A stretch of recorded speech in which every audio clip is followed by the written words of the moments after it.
والعاقبة للمتقين والصلاة والسلام على سيد الأنبياء والمرسلين وعلى آله وأصحابه أجمعين أما بعد.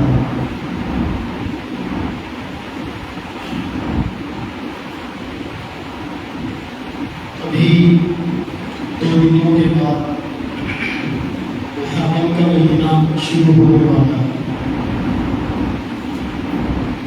اسلام کی 1400 سالہ تاریخ میں جب بھی محرم کا مہینہ آیا ہے اور محرم کے مہینے کے خاص طور پر 10 تاریخ آئی ہے، مسلمانوں نے اس کو نوازِ رسول، جگر گوشے حضور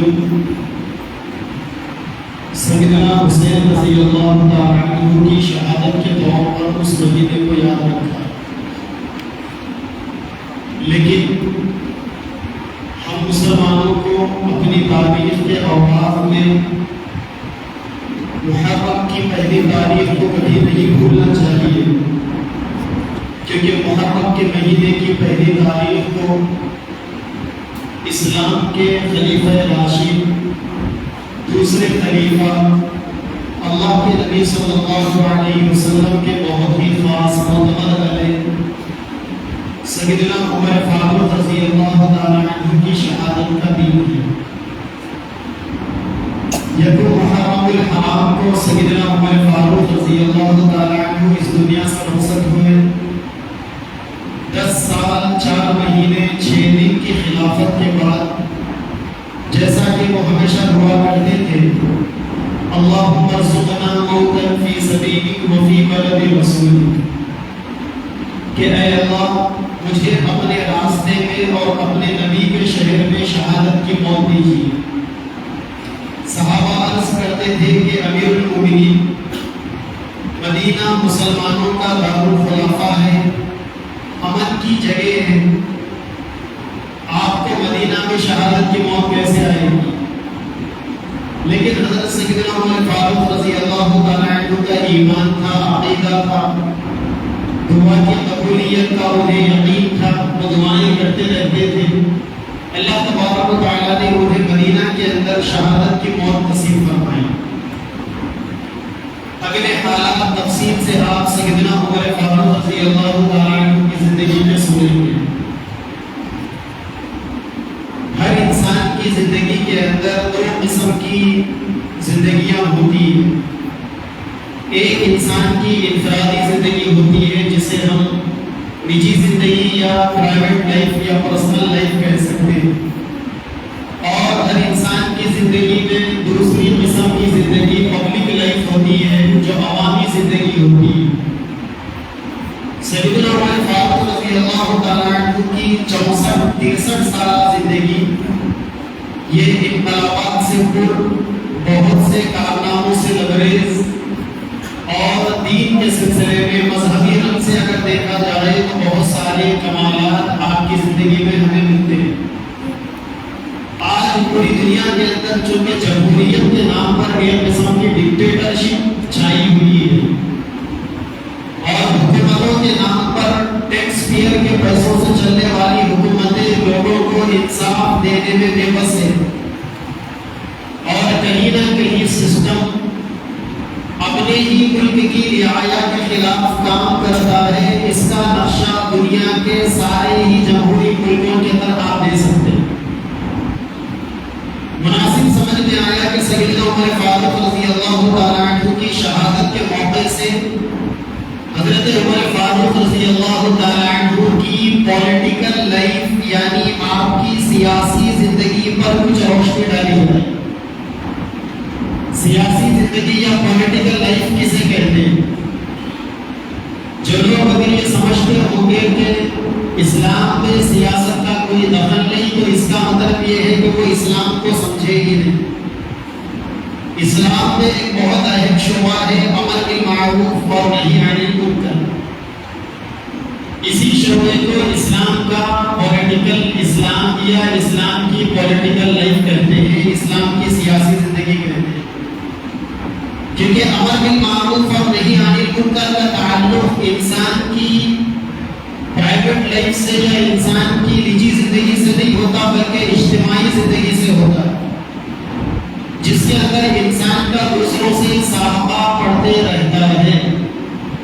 لوگوں کو اچھی باتوں کا حکم کرنا، بری باتوں سے روکنا، یہ انسان کی زندگی کے تمام شعبوں کو گھیرا ہوا ہے۔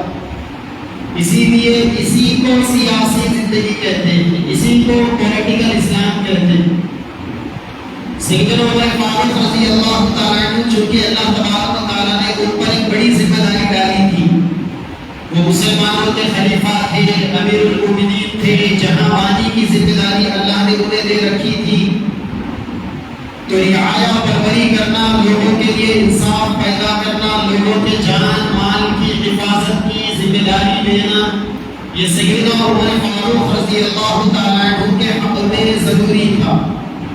لوگوں کی طبیعتوں کو دین پر لگانا اور لوگوں کو بے دینی سے، گناہوں کے کاموں سے بچانا، یہ سیدنا عمر فاروق رضی اللہ تعالیٰ عنہ کی پولیٹیکل لائف کا ایک بنیادی حصہ تھا، جو عوامی زندگی کے امر بالمعروف اور نہی عن المنکر سے تعلق رکھتا۔ سیدنا عمر فاروق رضی اللہ تعالیٰ عنہ یہ وہ ہستی ہے جس کو اللہ کے نبی نے دعا کر کر اللہ سے مانگا۔ اسی لیے علماء کہتے ہیں کہ سارے صحابہ مرید نبی تھے، اپنی مرضی سے آ کر نبی کے سامنے انہوں نے کلمہ پڑھا تھا، لیکن سیدنا عمر فاروق رضی اللہ تعالیٰ عنہ مراد نبی تھے کہ اللہ کے نبی نے انہیں دعا کر کر اللہ تبارک و تعالیٰ سے مانگ لیا۔ سیدنا عمر فاروق رضی اللہ تعالیٰ عنہ کی شان میں، آپ کے اوصاف میں، آپ کے خصائل میں، آپ کی خوبیوں میں، آپ کے کمالات میں قرآن مجید کی تقریباً 34 آیتیں اور بیشتر بہت ساری احادیث اللہ کے نبی کی ذات سے مروی، جن میں خطیب حضرات جمعہ کے دن ہر خطبے میں جو خلفائے راشدین کا تذکرہ کرتے ہیں تو اس میں خاص طور پر سیدنا عمر فاروق رضی اللہ تعالیٰ عنہ کی زندگی سے یہ جملہ ضرور آتا ہے، اشدہم فی امر اللہ عمر، کہ اللہ تبارک و تعالیٰ کے دین پر عمل کرنے کے سلسلے میں سب سے زیادہ پابند سیدنا عمر فاروق رضی اللہ عنہ۔ انہوں نے دین پر عمل کو اپنی ذات میں سب سے زیادہ پابند بنایا۔ یہی وجہ ہے کہ ان کے انصاف کے قصے بڑے مشہور ہیں، اور اللہ تبارک و تعالیٰ نے انہیں ایسا مزاج عطا کیا تھا، ایسی سمجھ عطا کی تھی کہ جب جب بھی ان کے دل کے اندر کوئی بات آتی وہ اللہ کے نبی سے ذکر کرتے تھے تو اللہ تبارک و تعالیٰ سیدنا عمر فاروق رضی اللہ تعالیٰ عنہ کے خیال کو پسند کر کر اور انہی کے خیال کے مطابق اللہ تعالیٰ قرآن میں کوئی نہ کوئی آیت اتار دیتے۔ 3 سال پہلے ہماری اسی مسجد میں خلفائے راشدین کی ایک سیریز چلی تھی، جس میں سیدنا ابو بکر، سیدنا عمر، سیدنا عثمان، سیدنا علی، سیدنا حسن اور سیدنا امیر معاویہ رضوان اللہ تعالی علیہم اجمعین کی پولیٹیکل لائف کے اوپر، ان کی سیاسی زندگی کے اوپر تفصیل سے باتیں آ چکی تھی۔ تقریباً 14-15 جمعے مستقل وہ سلسلہ چلا خلفائے راشدین سیریز کے نام سے۔ تو اس میں ہم نے 6 جمعہ سیدنا عمر فاروق رضی اللہ تعالیٰ عنہ کے بارے میں ہر جمعہ تقریباً 50 منٹ 1 گھنٹے کا بیان ہوتا تھا۔ حضرت عمر فاروق رضی اللہ تعالیٰ عنہ کے کمالات کا تذکرہ ہوتا تھا، وہ تفصیل سے موجود ہے، یوٹیوب کے اوپر محفوظ ہے۔ لیکن سیدنا عمر فاروق رضی اللہ تعالیٰ عنہ کی زندگی کے وہ پہلو جو ان بیانوں میں بھی آ چکے ہیں، آج ان میں سے بہت سے خاص پہلوؤں پر، کیونکہ آج لوگوں کے اندر سیاسی سمجھ بوجھ بہت زیادہ ہے۔ آج 2-4 لوگ اگر کہیں جمع ہوتے ہیں تو زیادہ تر وہ سیاست حاضرہ کے اوپر ان کی ٹاپک ہوتی ہے، لوگ موجودہ سیاست کے اوپر بات کرتے ہیں۔ آج کل اخبارات کے اندر زیادہ تر باتیں سیاسی موضوعات سے متعلق لکھی ہوئی ہوتی ہیں۔ آج کل نیوز چینلوں کے اوپر زیادہ تر باتیں سیاست کے بارے میں کہی جاتی ہے۔ تو آج ہر مسلمان کو یہ سمجھنا ضروری ہے کہ ان کے بڑوں نے دنیا کو سیاست کی شکل میں کیا دیا، اور ان کی سیاست کیسی تھی. اللہ کے نبی صلی اللہ علیہ وسلم نے سیدنا عمر فاروق رضی اللہ عنہ کے بارے میں فرمایا لو کان معی نبیا لکان عمر، اگر میرے بعد دنیا کے اندر نبوت کا سلسلہ چلتا، اللہ کے نبی چونکہ آخری نبی تھے، خاتم النبیین اور مرسلین تھے، آپ کے بعد قیامت تک دوسرا کوئی نبی نہیں آئے گا. نبی کے بعد اگر کوئی دوسرا قیامت تک نبوت کا دعویٰ کرے گا تو وہ جھوٹا ہوگا. نبی نے خود فرمایا کہ میرے بعد دنیا میں بڑے بڑے ایسے 30 جھوٹے آئیں گے جو اپنے نبی ہونے کا دعویٰ کریں گے. تو اللہ تعالیٰ نے نبوت کو اپنے نبی پر تمام کر دیا. لیکن دنیا کے اندر اللہ کے نبی کے بعد نبوت کا دعویٰ کرنے والے تو آئیں گے، یہ نبی نے پہلے ہی کہہ دیا.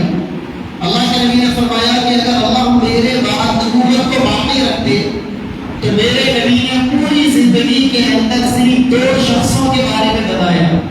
آپ نے فرمایا کہ اگر نبوت باقی رہتی تو میرے بیٹے ابراہیم زندہ رہتے اور میرے بعد وہ نبی بنتے. لیکن حضرت ابراہیم کا بچپن میں 6-7 سال کی عمر میں انتقال ہو چکا. اور دوسرے سیدنا عمر فاروق رضی اللہ تعالیٰ عنہ تھے جن کے بارے میں اللہ کے نبی نے فرمایا کہ اگر میرے بعد نبوت باقی رہتی تو اللہ تعالیٰ حضرت عمر کو بناتے. ایک جگہ پر اللہ نے فرمایا ان اللہ قد جعل الحق علی لسان عمر، کہ اللہ تعالیٰ نے حق کو سیدنا عمر فاروق رضی اللہ عنہ کی زبان پر جاری فرما دیا. تو حضرت جو بھی فرماتے حمدباد فرماتے، ان کے مزاج کے اندر، ان کی طبیعت کے اندر دین بسا ہوا اور شریعت ان کے مزاج کے اندر رچ بس گئی تھی. اللہ کے نبی کے دنیا سے پردہ فرمانے کے بعد سیدنا ابو بکر صدیق رضی اللہ تعالیٰ عنہ مسلمانوں کے خلیفہ اور امیر بنے. ان کا زمانہ زیادہ لمبا زمانہ نہیں تھا، 2 سال کے قلیل عرصے میں انہوں نے اپنی خدمات انجام دی، اللہ کو پیارے ہو گئے. سیدنا ابو بکر رضی اللہ عنہ دنیا سے جاتے ہوئے اپنے بعد سیدنا عمر فاروق رضی اللہ عنہ کو مسلمانوں کا امیر المومنین اور خلیفہ منتخب کر گئے. اور سیدنا ابو بکر دعا بھی کرتے تھے کہ اے اللہ، میں نے اس وقت دنیا زمین پر سب سے بہترین جو انسان ہو سکتا تھا، میں نے اس انسان کو خلافت کے لیے منتخب کیا، آپ بھی اس میں برکت ڈال دیجیے. اور سارے صحابہ سے بھی سیدنا ابو بکر رضی اللہ عنہ نے یہی کہہ دیا تھا کہ ابو بکر کی خلافت پر اتفاق کر دو. بغیر کسی اختلاف کے سارے صحابہ نے سیدنا حضرت ابو بکر نے کہا تھا کہ عمر رضی اللہ عنہ کی خلافت پر اتفاق کر دو. بغیر کسی اختلاف کے سارے صحابہ نے سیدنا عمر فاروق رضی اللہ عنہ کو خلیفہ مان لیا. اللہ تعالیٰ نے لمبا عرصہ دیا، 10 سال، تقریباً 10.5 سال کا ان کے موقع ملا. اور یہی وہ زمانہ تھا جس زمانے کے اندر اسلام مدینے سے باہر نکلا، بلکہ جزیرۃ العرب کے باہر اسلام نکلا اور دور دور تک اسلام کے جھنڈے لہرانے لگے. سیدنا عمر فاروق رضی اللہ تعالیٰ عنہ کے زمانے میں اسلام کے حصے میں بڑی بڑی فتوحات آئی. اس زمانے کے اندر 500 بڑے بڑے شہر فتح ہوئے. اس زمانے کے جو 2 بڑے سپر پاور تھے، رومن امپائر اور ایران، دونوں سیدنا عمر فاروق رضی اللہ عنہ کے زمانے میں فتح ہوئے. سیدنا عمر فاروق رضی اللہ تعالیٰ عنہ نے جو گویا اسلامی گورنمنٹ کا اسٹیبلشمنٹ تھا، نئی اسلامی ریاست کا قیام عمل میں آ رہا تھا، تو سیدنا عمر فاروق رضی اللہ عنہ نے اس کی بنیاد جمہوریت کی بنیاد پر ڈالی. جمہوریت، یہ لفظ آپ کو سنا لگ رہا ہوگا، جانا پہچانا لگ رہا ہوگا. آج بھی دنیا کے اندر جمہوریت کی باتیں ہوتی ہیں. یہ الگ بات ہے کہ جمہوریت کے سائے کے اندر پوری دنیا میں ڈکٹیٹرشپ چلتی ہے، غنڈہ گردی چلتی ہے، پولیٹیکل غنڈہ گردی ہوتی ہے، لوگوں کے حقوق کو دبایا جاتا ہے، لوگوں کو انصاف نہیں ملتا. لیکن سیدنا عمر فاروق رضی اللہ تعالیٰ عنہ نے ایسی جمہوریت کی بنیاد ڈال دی کہ آپ نے اس وقت تک دنیا میں جمہوریت کا کئی نام نشان نہیں تھا. یا کہ بادشاہت چلتی تھی یا تاناشاہی چلتی تھی. سیدنا عمر فاروق رضی اللہ عنہ نے اپنے مزاج سے، اپنی سوچ سے، اپنی سمجھ سے جمہوری آئین کی بنیاد ڈالی. آپ نے صحابہ کرام کی ایک مجلس شورا، ایک کابینٹ قائم فرمائی، جس میں اس زمانے کے بڑے کبار صحابہ، جو مشہور صحابہ تھے، سیدنا عثمان غنی، سیدنا علی مرتضیٰ، سیدنا عبد الرحمن بن عوف، سیدنا معاذ بن جبل، سیدنا ابی بن کعب اور سیدنا زید بن ثابت، بڑے بڑے چوٹی کے صحابہ جو صحابہ کرام میں پہلے سب کے صحابہ مانے جاتے تھے، سیدنا عمر فاروق رضی اللہ عنہ نے ان سارے صحابہ کو اپنی کیبنٹ کا ممبر بنایا، گویا اپنی پارلیمنٹ کا ان کو ممبر بنایا۔ اور یہی مدینہ کے اندر دو الگ الگ جماعتیں تھیں، ایک مہاجرین صحابہ کی جماعت جو باہر سے سب کچھ چھوڑ کر جن میں زیادہ تر مکہ سے مدینہ آ گئی، اور دوسرے انصار صحابہ کرام کی جماعت، انصار صحابہ جو مدینہ میں تھے، آنے والوں کا انہوں نے اکرام کیا تھا، آنے والوں کے لیے انہوں نے ایثار کیا تھا۔ انصار میں دو قبیلے تھے، ایک قبیلے کا نام اوس تھا اور ایک قبیلے کا نام خزرج تھا۔ حضرت عمر فاروق رضی اللہ تعالی عنہ نے ان صحابہ کے علاوہ قبیلے اوس کے بڑے بڑے 5 لوگوں کو اپنی کیبنٹ میں لیا، قبیلے خزرج کے 5 لوگوں کو اپنی کیبنٹ میں لیا، اور جو مہاجرین صحابہ تھے ان میں سے جو ذی اثر صحابہ تھے، جو پاورفل مانے جاتے، ایسے صاحب رائے صحابہ کرام کو آپ نے لیا۔ اور جب کبھی بھی کوئی مشورہ ہوتا تو آپ سارے صحابہ سے مشورہ کر کر عمل کرتے ہیں۔ یہی نہیں کہ بلکہ دوسرے علاقوں کے اندر جب اسلام کے جھنڈے گڑے جانے لگے اور وہاں پر اب مرکز کی جانب سے، یونین کیبنٹ کی جانب سے، سینٹرل گورنمنٹ کی جانب سے وہاں علاقے میں ایک حکومت بننا تھا، گورنر کو متعین کرنا تھا، تو سیدنا عمر فاروق رضی اللہ تعالی عنہ وہاں کے لوگوں کو لیڈر بھیجتے تھے، اور ان لوگوں سے یہ کہا جاتا تھا کہ تمہارے اپنے علاقے کے اندر جو سب سے زیادہ نیک، امانتدار، دیندار، شریف انسان، تم ایک نام بھیجو، میں اسی کو تمہارا گورنر بنا دوں گا۔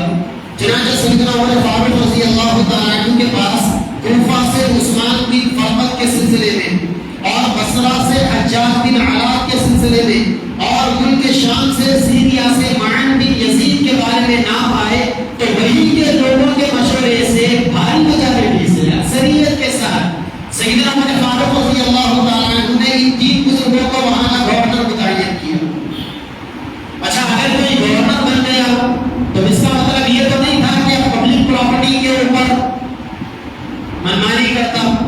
سیدنا عمر فاروق رضی اللہ تعالی عنہ نے گورنروں کے لیے کچھ کنڈیشنز رکھے تھے، اس سے پہلے انہوں نے اپنے لیے کنڈیشن رکھی تھی۔ سیدنا عمر فاروق رضی اللہ عنہ امیر المومنین تھے، لیکن انہوں نے اپنے بارے میں کچھ شرائط دکھائے تھے کہ میں امیر المومنین بن گیا ہوں، میں مسلمانوں کا امیر یا خلیفہ بن گیا ہوں، تو اس کا مطلب یہ نہیں ہے کہ اب ہر چیز میرے لیے جائز ہوگی۔ انہوں نے اپنے بارے میں کچھ چیزیں لکھائی، کتابوں میں لکھا ہوا ہے۔ سب سے پہلی چیز حضرت عمر فاروق نے لکھایا کہ مجھے عام لوگوں کے برابر حقوق ملیں گے، کوئی ایکسٹرا پروٹوکول مجھے نہیں ملیں گے، نہ میرا کوئی باڈی گارڈ ہوگا، نہ میرے گھر کے اوپر کوئی نگران ہوگا۔ عام مسلمانوں میں عام لوگ جیسے رہیں گے میں بھی ویسا ہی رہوں گا، اور مجھے کسی قانون سے استثناء نہیں ملے گا، کسی قانون سے مجھے استثناء نہیں ملے گا۔ آپ دیکھیں آج پوری دنیا کے نقشے میں جتنے سیکولر کنٹری ہے، جتنی جمہوری ریاستیں، جمہوری ممالک ہیں، باضابطہ ان کے کانسٹیٹیوشن کے اندر لکھا ہوا ہے کہ اس ملک کا جو بھی پرائم منسٹر ہوگا یا جو بھی پریزیڈنٹ ہوگا، جب تک اس کی پیریڈ رہے گی، جب تک اس کا موقع رہے گا حکومت کرنے کا، اس وقت تک کورٹ اس کو نہیں بلا سکتی، عدالت اسے نہیں بلا سکتی۔ یہ الگ بات ہے کہ وہ حکومت جانے کے بعد، اپنی سیٹ چھوڑنے کے بعد عدالت اسے بلا سکتی، لیکن سیدنا عمر فاروق رضی اللہ تعالی عنہ نے کہا کہ میرے ساتھ برابر انصاف، اور مجھے کسی قسم کا اسپیشل پروٹوکول نہیں دیا جائے گا، میں بھی عام مسلمانوں کے جیسا ایک مسلمان ہوں، لہٰذا مجھے بھی سارے لوگوں کے برابر قانون کو فالو کرنا پڑے گا۔ یہی وجہ ہے کہ سیدنا عمر فاروق رضی اللہ تعالی عنہ کے خلاف حضرت ابی بن کعب نے ایک مقدمہ ڈال دیا جج صاحب کے پاس، اور جج حضرت زید بن ثابت رضی اللہ تعالی عنہ تھے۔ جب مسلمانوں کا امیر المومنین آدھی دنیا پر جس کی حکومت ہے، وہ جج کی عدالت کے اندر پہنچا تو حضرت زید بن ثابت نے امیر المومنین کے ریسپیکٹ میں ان کو الگ کھڑا کیا، اور حضرت ابی بن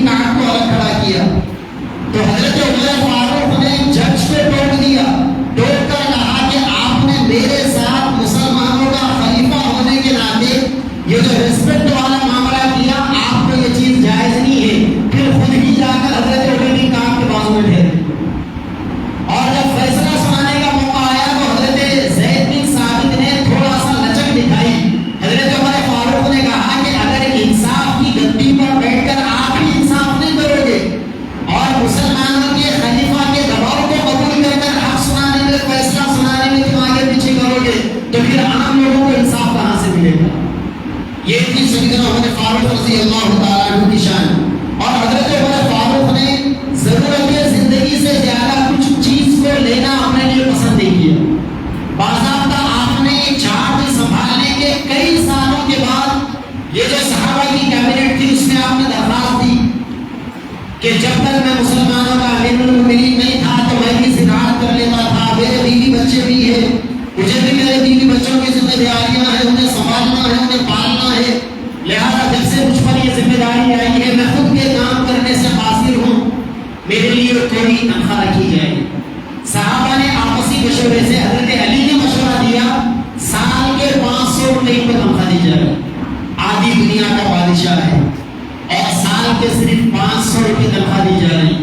جبکہ اس زمانے میں حالت یہ تھا حضرت عمر فاروق نے اپنی جانب سے کوفہ میں حضرت قاضی شرائح کو قاضی یعنی چیف جسٹس بنا کر رکھا تھا. تو حضرت عمر نے ان کا وظیفہ مہینے کے 600 روپے رکھا تھا. مہینے کی 600 تنخواہ. ایک ڈسٹرکٹ کے ایک اسٹیٹ کے جج کی تنخواہ مہینے کے 600 روپے اور آدھی دنیا کے بادشاہ کے سال کی تنخواہ 500 روپے. اس میں بھی جو تنخواہ بچ جاتی سیدنا عمر فاروق رضی اللہ تعالیٰ عنہ واپس کر دیتے. حضرت عمر فاروق نے فرمایا کہ میں عام لوگوں کی طرح زندگی گزاروں گا اور ایک عام آدمی بھی میرے اوپر انگلی اٹھا سکتا ہے. یعنی میڈیا فریڈم آف ایکسپریشن جسے کہتے ہیں, میڈیا کی آزادی, میڈیا جرنلزم کی آزادی سیدنا عمر فاروق کے زمانے میں 100,000 نہیں کروڑوں % تھی وہ. چنانچہ ایک دفعہ حضرت عمر فاروق رضی اللہ تعالیٰ عنہ منبر پر ٹھہر کر خطبہ دے رہے تھے. ایک آدمی نے نیچے سے آواز دے دی کہ عمر آپ انصاف نہیں کرتے.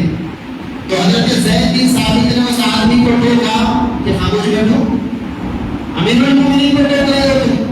تو حضرت عمر نے کہا کہ زید انہیں بولنے دو, اگر یہ نہ بولیں گے تو پھر ان کا زندہ رہنا یا مردہ رہنا کیا معنی رکھتا ہے. ان کا کام ہے بولنا چاہیے اور میرا بھی کام ہے جواب دینا. چنانچہ ایک دفعہ جب مال غنیمت آیا, لوگوں میں مال غنیمت تقسیم ہوا, سب کے حصے میں ایک چادر, حضرت عمر فاروق کے حصے میں 2 چادر. تو ایک آدمی نے کھڑے ہو کر حضرت عمر فاروق سے کہا کہ بیٹھ جاؤ, آپ کو کھڑے ہو کے تقریر کرنے کا حق نہیں ہے, آپ نے انصاف نہیں کیا, سب کو آپ نے 1 چادر دی اور خود 2 چادر لے لیا. کس کو بولا جاتا؟ آدھی دنیا کے بادشاہ کو بولا جاتا, جس کے نام سے پیسہ اور کسرا کے بادشاہوں کے پسینے چھوڑ جائے اس کو بولا جاتا. حضرت خاموش بیٹھ کے منبر سے اتر گئے. حضرت نے کہا کہ اس کا جواب میرا بیٹا دے گا. حضرت کے بیٹے حضرت عبداللہ ابن عمر منبر پر کھڑے ہوئے اور کھڑے ہو کر کہنے لگے کہ امیر المومنین نے ناانصافی نہیں کی, انہوں نے انصافی کیا. سب کے برابر امیر المومنین کو ایک ہی چادر ملی.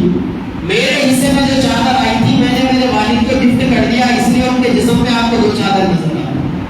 اگر آج کے زمانے میں کوئی ہوتا تو جیل میں ڈال دیا جاتا, اس کے اوپر پابندی لگا دی جاتی اس میڈیا ہاؤس کے اوپر. لیکن سیدنا عمر فاروق رضی اللہ تعالیٰ عنہ نے جمہوریت کی, سیکولرزم کی دنیا کے اندر ایسی مثال آپ نے بتائی, رہتی دنیا تک کے لوگوں کو ویسی مثال بتانے کا کوئی موقع نہیں ملے گا. آپ نے اپنے اختیارات محدود کر لیے. یہ تو سیدنا عمر فاروق رضی اللہ عنہ کے اپنے معاملات تھے. جو آدمی حضرت عمر فاروق کی جانب سے گورنر بنا کے بھیجا جاتا تو حضرت عمر فاروق اس کو ایک لیٹر لکھ کر دیتے جس میں کچھ کنڈیشنز ہوتی. آپ فرماتے کہ گورنر کے لیے ترکی گھوڑا استعمال کرنے کی اجازت نہیں. اس زمانے کے اندر جو ترکی کے گھوڑے ہوتے تھے بڑے بھاری اور مہنگے ہوتے تھے اور وہ گھوڑے گورنر کے لیے مسلمانوں کا جو پبلک فنڈ ہوتا تھا بیت المال اس سے خریدے جاتے. تو آپ نے فرمایا کہ عام آدمی عام گھوڑوں پر, سستے گھوڑوں پر سفر کرے اور مسلمانوں کا خلیفہ قیمتی گھوڑوں پر سفر کرے, اس کی اجازت نہیں. آج کے زمانے کے یہ چیف منسٹر, یہ پرائم منسٹر, یہ پریزیڈنٹ کاش کے سمجھ لیں کہ ٹیکس پیئر جن کی روٹی کے اوپر, پارلے جی بسکٹ کے اوپر جن کا ٹیکس لگایا جاتا ہے, ان کے ٹیکس کے پیسے پر یہ لوگ اتنا فاتحہ پڑھتے ہیں 8,000 10,000 کروڑ کی پلین میں سفر کریں گے. اور دنیا کی سب سے موسٹ ایکسپینسو کار 7 سیریز میں یہ سب سفر کریں گے. ایک گاڑی کی قیمت 12-15 کروڑ اور ان کی گیلری کے اندر کئی کئی گاڑیاں. ان لوگوں کو سیدنا عمر فاروق سے سبق لینا چاہیے. انہوں نے اپنے گورنروں کے اوپر کنڈیشن لگا دیا تھا کہ تم ترکی گھوڑے کے اوپر سفر نہیں کر سکتے. اور آگے حضرت عمر فاروق نے اپنے گورنروں پر یہ بھی کنڈیشن لگایا کہ باریک کپڑا پہننا تمہارے لیے منع ہے. اگر آج کوئی دلی کا بھی لیڈر بن جائے تو کھالی سے نیچے نہیں آتا, بالکل فل طرف مانا ہوا کھالی. آپ نے پابندی لگا دی کہ چونکہ مسلمانوں کا گورنر بیت المال سے پیسہ استعمال کرے گا, لہذا باریک کپڑا استعمال کرنے کی اجازت نہیں. اور خود آدھی دنیا سے زیادہ تو بادشاہ سیدنا عمر فاروق رضی اللہ عنہ کا معمول تھا. ایک دفعہ منبر پر کھڑے ہو کر خطبہ دے رہے ہیں, آپ کے جسم پر جو کپڑے ہیں اس میں 17 پیون لگے ہوئے ہیں. ایسی سادگی کی مثال قیامت تک کوئی نہیں بتا سکتا. آج کے زمانے میں جبکہ آپ کی ریاست کے بادشاہ سلامت مہاراجا 15 لاکھ کے روزانہ 3 جوڑے بدلتے ہیں, کوئی جا کر انہیں بتائیں کہ دنیا کے اندر ایک ایسا بھی امیر المومنین گزرا ہے جس کی خلافت کے اندر جو خود 17 پیون والے کپڑے پہنتا تھا, اور جس کی خلافت کے اندر گورنر جو اسٹیٹ منسٹر ہوتے تھے, چیف منسٹر, ان کے اوپر یہ پابندی تھی کہ وہ پتلا کپڑا پہنیں گے, بھاری کپڑا نہیں پہنیں گے. اور انہیں یہ بھی بتایا جاتا تھا کہ چھنے ہوئے آٹے کی روٹی نہیں کھائیں گے آپ. یعنی آپ مسلمان تو اپنے گھروں کے اندر چکی سے آٹا پیس کر موٹے آٹے کی روٹی بنا کر کھائیں, اور مسلمانوں کا گورنر چھنے ہوئے آٹے کی پتلی پتلی باریک باریک روٹیاں کھائیں. آج کے کوئی ہمارے لیڈروں کو بتائیں جو کاجو کی روٹی کھاتے ہیں, جن کی ایک روٹی 4-4 ہزار روپے کی ہوتی ہے, کوئی جا کر انہیں سمجھائیں, انہیں بتائیں کہ پبلک پراپرٹی کے اوپر پھٹک کے نام پر پھٹوا کا فاتحہ ایسا نہیں پڑھا جاتا, بلکہ وہ رسپانسبلٹی ہے, وہ پبلک کا پیسہ ہے. سیدنا عمر فاروق نے پابندی لگا دی تھی کہ بابا چھنے ہوئے آٹے کی روٹی نہیں کھا سکتے آپ. اور ساتھ میں سیدنا عمر فاروق نے یہ بھی پابندی لگائی کہ آپ کے دروازے کے اوپر واچ مین نہیں رکھ سکتے آپ. آپ کو اتنے بھی پروٹوکول نہیں ملیں گے کہ جس میں آپ کو واچ مین دیا جائے. Set police security, Y police security maintain کرنے والے کہاں سمجھیں گے ان باتوں کو. لیکن دنیا کی تاریخ کے اندر ایک ایسا بھی دور گزرا تھا, سیدنا عمر فاروق رضی اللہ تعالیٰ عنہ کے لیے ایسے بھی معاملات تھے, ان کے ایسے بھی قوانین تھے, اور آخری قانون کے گورنروں کا یہ بھی ہوتا تھا کہ ان کا دروازہ انصاف پانے والوں کے لیے ہمیشہ کھلا رہے. گورنر اپنے لیے کوئی وقت خاص نہیں کر سکتا. اگر کسی کے بارے میں شکایت آ جاتی, لوگ شکایت کر دیتے کہ آپ کا گورنر ہمیں ہر وقت ملنے کے لیے اویلیبل نہیں ہوتا, سیدنا عمر فاروق فوری مدینہ بلاتے اور ان کی کان کھنچائی کرتے تھے. کیونکہ سیدنا عمر فاروق کو معلوم تھا کہ حکومت چلانے کے صرف 2 ہی مقصد ہیں. پہلا مقصد لوگوں کے جان اور مال کی حفاظت, اور دوسرا مقصد لوگوں کو انصاف پہنچانا. سیدنا عمر فاروق رضی اللہ تعالیٰ عنہ کی حکومت کے اندر باضابطہ یہ کنڈیشنز تھے. بات ابھی شروع بھی نہیں, وقت ختم ہو گیا. میں تو سمجھ رہا تھا کہ حضرت کے حالات تفصیل کے ساتھ بیان کیے جا سکیں گے اور حضرت کی شہادت کا بھی قصہ بیان کیا جاتا. بہرحال اب تو وقت ہو چکا ہے, لیکن ساتھ ہی ساتھ ایک بات سیدنا عمر فاروق کے بارے میں بتا کر بات کو ختم کروں, اور انشاءاللہ تفصیلی باتیں ہیں, اگر زندگی باقی رہے گی تو اگلے جمعہ میں اس کو بیان کیا جائے گا. سیدنا عمر فاروق رضی اللہ تعالیٰ عنہ نے اپنے زمانے کے اندر کچھ ایسی نئے شعبے کا انتخاب عمل میں لایا, ایسی منسٹریز کو انہوں نے ایجاد کیا جو اس وقت تک دنیا کی تاریخ کے اندر اس کا کوئی نام و نشان نہیں تھا. چنانچہ سیدنا عمر فاروق رضی اللہ تعالیٰ عنہ کے زمانے میں گورنر کو والی کہا جاتا تھا. خیر اس سے پہلے بھی دنیا کے اندر گورنروں کا نظام چلتے رہتا تھا, لیکن ساتھ ہی ساتھ حضرت عمر فاروق نے ایک نیا پوسٹ لانچ کیا جس کو کاتب کہتے ہیں. آج کے زمانے کے اندر اگر آپ دیکھ لیں تو اسے انفارمیشن اینڈ ٹیکنالوجی منسٹر کہہ سکتے ہیں. دنیا کی حکومتوں کی تاریخ کے اندر یہ وہ پوسٹ تھی جو سب سے پہلے سیدنا عمر فاروق رضی اللہ تعالیٰ عنہ نے لانچ کی تھی. اس کا کام کیا تھا, سیدنا عمر فاروق نے گورنمنٹ کے اندر الگ الگ ڈپارٹمنٹ بنا دیے تھے. ہر ڈپارٹمنٹ کا ایک ریکارڈ مینٹین ہوتا تھا. اس گورنمنٹ کے تحت اس زمانے کے اندر سیدنا عمر فاروق رضی اللہ تعالیٰ عنہ ریکارڈ کو مینٹین کرواتے تھے. اسی طریقے سے جب فتوحات عام ہو گئی, اسلام کے جھنڈے پھیلنے لگے, اور اکثریت کے ساتھ علاقے جوک در جوک اسلام میں داخل ہونے لگے، لوگوں کا مینٹیننس سنبھالنے لگا، تو لا اینڈ آرڈر کو کنٹرول کرنا بھی گورنمنٹ کی ذمہ داری۔ تو سیدنا عمر فاروق رضی اللہ تعالیٰ عنہ نے دنیا کی حکومت کی تاریخ میں سب سے پہلے کاتب دیوان کے نام سے ایک ڈپارٹمنٹ کو لانچ کیا۔ آج کے زمانے میں اگر آپ اس ڈپارٹمنٹ کو سمجھیں تو آپ اسے ڈی جی پی کہہ سکتے ہیں، director general of police. Hare state کے اندر ایک ڈی جی پی ہوتا ہے، آج بھی دنیا کے ہر ملک میں ہوتا ہے۔ یہ سیدنا عمر فاروق رضی اللہ تعالیٰ عنہ نے سب سے پہلے اس پوسٹ کو لانچ کیا۔ ڈائریکٹر جنرل آف پولیس ہوتا تھا جو سارے اپنی اسٹیٹ کے، اپنی گورنری کے علاقے کے لا اینڈ آرڈر کو کنٹرول کرتا تھا۔ اسی طریقے سے سب سے پہلے دنیا کی تاریخ میں سیدنا عمر فاروق رضی اللہ عنہ نے ایک اور ایک ڈپارٹمنٹ لانچ کیا جسے عربی میں صاحب الخراج کہتے ہیں۔ اگر آپ انگلش میں اسے سمجھیں تو اسے آپ کلکٹر کہہ سکتے ہیں۔ یہ جو ڈسٹرکٹ کلکٹر ہے، پھر ڈویژن کے اندر سب کلکٹر ہے، پھر ایڈیشنل کلکٹر ہے، یہ سارے پوسٹ سیدنا عمر فاروق رضی اللہ عنہ نے لانچ کیا۔ لوگ کہتے ہیں نا کہ یہ ٹوپی والے داڑھی والے کیا کر سکتے ہیں، سنو ٹوپی والے داڑھی والے نے کیا کیا۔ یہ ٹوپی والے داڑھی والے، یہ کرتا پاجامہ والے کی سائنس تھی، پولیٹیکل سائنس، جس کو آج پوری دنیا کی سپر پاور طاقتیں، پوری دنیا کے اپنے آپ کو بڑی بڑی طاقتیں کہلانے والے، تعلیم یافتہ کہلانے والے فالو کر رہے ہیں۔ آپ بتائیے پوری دنیا کے اندر کون سا ڈسٹرکٹ ایسا ہے، کون سا ڈویژن ایسا ہے جہاں آپ کو کلکٹر یا سب کلکٹر یا ڈپٹی کلکٹر نہیں ملے گا۔ کلکٹری کی پوسٹ سب سے پہلے سیدنا عمر فاروق رضی اللہ تعالیٰ عنہ نے دنیا کے اندر لانچ کی۔ اسی طریقے سے اس زمانے کے اندر ایک اور پوسٹ پولیس ڈپارٹمنٹ کے اندر صاحب احداث کے نام سے حضرت عمر فاروق نے لانچ کی، جسے آج کے ڈیٹ میں اگر سمجھنا چاہو تو کمشنر آف پولیس کہہ سکتے ہو۔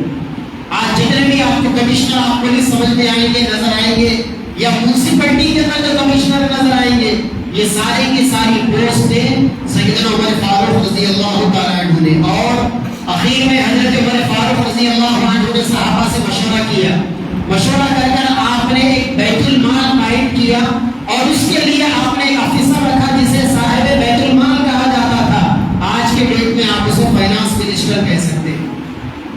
دنیا کی تاریخ کے اندر سب سے پہلے فائنانس منسٹری سیدنا یوسف علیہ السلام نے لانچ کی تھی۔ اس کے بعد لوگ ڈھونڈ رہے تھے اس کو۔ سیدنا ابو بکر کے زمانے کے اندر بھی کوئی فائنانس منسٹری نہیں تھی۔ سیدنا عمر فاروق رضی اللہ عنہ کا زمانہ آیا، انہوں نے قرآن سے پڑھ کر سیدنا یوسف علیہ السلام کی زندگی پر غور کر کر پھر انہوں نے اپنی بادشاہت میں، اپنی خلافت میں، اپنی امارت میں، اپنی حکومت کے اندر ایک شعبہ قائم کیا فائنانس منسٹری کا۔ اور ساتھ ہی ساتھ اب دیکھا حکومت کی سب سے بڑی ذمہ داری انصاف، لوگوں کو انصاف پہنچانا، تو سیدنا عمر فاروق رضی اللہ تعالیٰ عنہ نے چیف جسٹس کا ایک شعبہ لانچ کیا۔ اور ہر علاقے کے اندر ہر علاقے کے اندر سیشن کورٹ بنائے گئے، لوکل کورٹ بنائے گئے، اور ضلع کے اندر ڈسٹرکٹ کورٹ بنائے گئے، اور ہر اسٹیٹ کے اندر ایک ہائی کورٹ بنایا گیا۔ اور ان سارے ہائی کورٹوں میں آپ نے اپنی جانب سے قاضیوں کو رکھا جسے چیف جسٹس کہتے ہیں۔ اور باضابطہ وہ چیف جسٹس کیسا ہوتا تھا؟ باضابطہ حضرت عمر فاروق کی طرف سے قانون تھا، جو مالدار ہوتا اسے آپ چیف جسٹس بناتے تھے۔ غریب کوئی آدمی چیف جسٹس نہیں بن سکتا تھا، کیوں؟ تاکہ رشوت کی کالا بازاری نہ چلے۔ اور ساتھ ہی ساتھ سب سے بڑی تنخواہ چیف جسٹس کو دیتے تھے حضرت، تاکہ وہ رشوت نہ لے۔ یہی پر بات ختم نہیں ہوئی۔ حضرت عمر فاروق رضی اللہ تعالیٰ عنہ نے مدینہ منورہ کے اندر ایک بڑے صحابی جن پر اللہ کے نبی بھی بھروسہ کرتے تھے، حضرت محمد بن مسلمہ، یہ سارے چیف جسٹسوں کی، سارے ججوں کی نگرانی کرنے کا حضرت عمر فاروق نے ایک ڈپارٹمنٹ بنایا تھا، ایک تحقیقاتی کمیشن بنایا تھا۔ اور اس تحقیقاتی کمیشن کا نام حضرت عمر فاروق نے اس کا چیئرمین حضرت محمد بن مسلمہ صحابی کو بنایا۔ آج کے زمانے میں آپ اس تحقیقاتی کمیشن کو موجودہ ہندوستان کی حکومت میں ای ڈی کہہ سکتے ہیں، ای ڈی، انفورسمنٹ ڈائریکٹر۔ آج چل رہا ہر جگہ جو بھی سیاسی اعتبار سے صاحب بہادر کو کاؤنٹر دینے کہا گیا اس کی نلی دبانے کے لیے ایڈی پہنچ گئی. اچھے اچھوں کی خبر ایڈی کے ذریعے سے کھولی جا رہی ہے, حکومتوں کو ختم کیا جا رہا ہے, لیکن وہاں یہ سب دادا گیریاں نہیں چلتے تھے, وہاں انصاف کی باتیں ہوتی. اگر کسی کے بارے میں کوئی ایلیگیشنز لگتے, کسی پر اگر کوئی الزامات لگتے, تو باضابطہ سیدنا عمر فاروق رضی اللہ عنہ کا یہ جو ایڈی کمیشن تھا باضابطہ اس کی انکوائری کرتا. چنانچہ اللہ کے نبی کے زمانے کے جلیل القدر صحابی حضرت ابو موسیٰ اشعری رضی اللہ تعالیٰ عنہ کے سلسلے میں تین قسم کی شکایتیں, 3 قسم کے ایلیگیشن اس ایڈی کمیشن کے اندر آئے تھے. حضرت عمر فاروق خود بیٹھ کر آپ نے ان کی تحقیق کی. 2 جگہ پر غلط الزامات تھے, اس کو رد کر دیا, اور ایک جگہ الزام ثابت ہو گیا, حضرت ابو موسیٰ اشعری جیسے جلیل القدر صحابی کے خلاف فیصلہ ہو گیا. تو سارے انصاف کے معاملے ہوتے تھے. سیدنا عمر فاروق رضی اللہ تعالیٰ عنہ نے انصاف کی ایک ایسی مثال قائم کی. آج دنیا کے جتنے ویل ڈیولپڈ کنٹریز ہیں ان کا جو بھی لا ہے, اگر آپ ریسرچ کریں گے اور سیدنا عمر فاروق کے کانسٹیٹیوشن سے ملائیں گے تو کہیں نہ کہیں ساری دنیا کے یہ کرسچن کنٹریز, یہ دنیا کے ویل ڈیولپڈ کنٹریز, ان کا قانون آپ کو سیدنا عمر فاروق کے قانون سے ملے گا. یہی وجہ ہے کہ جب ہمارا ملک آزاد ہو گیا اور نئی پارلیمنٹ بنی, نئی گورنمنٹ فارم ہوئی, ابھی بنگلہ دیش آنے والا ہے, اس پر بھی بات ہوگی انشاءاللہ, تو اس موقع پر مہاتما گاندھی جی نے ولبھ بھائی پٹیل اور جواہر لال نہرو سے کہا تھا کہ گورنمنٹ چلانے کے لیے میں تمہیں رام اور کشن کی مثال تو نہیں دے سکتا, لیکن میں تمہیں ابو بکر اور عمر کی مثال دوں گا. اگر تمہیں گورنمنٹ چلانا ہو تو تم ابو بکر اور عمر کی مثال لے کر گورنمنٹ چلانا. تو سیدنا عمر فاروق نے نئی دنیا کے لیے, ان کی پولیٹیکل سائنس نے قیامت تک آنے والی سائنس کی دنیا اور ان کی حکومت کے جو قوانین تھے دنیا کے, وہ سب کچھ دیا جس سے آج پوری دنیا فائدہ اٹھا رہی ہے. اگر کسی کو نہیں معلوم ہے تو وہ صرف مسلمان. آج کسی مسلمان کو سیدنا عمر فاروق کے یہ کارنامے نہیں معلوم, اور بھی بہت سارے کارنامے ہیں. زندگی اگر باقی رہے گی تو انشاءاللہ اگلے جمعہ میں حضرت عمر فاروق رضی اللہ تعالیٰ عنہ کے ان کارناموں کے اوپر بھی تذکرہ ہوگا. اللہ تبارک و تعالیٰ مجھے اور آپ کو اور ساری امت محمدیہ کو اپنے بڑوں, خاص طور پر صحابہ کرام کو اپنا آئیڈیل اور نمونہ بنا کر زندگی گزارنے کی توفیق عطا فرمائے.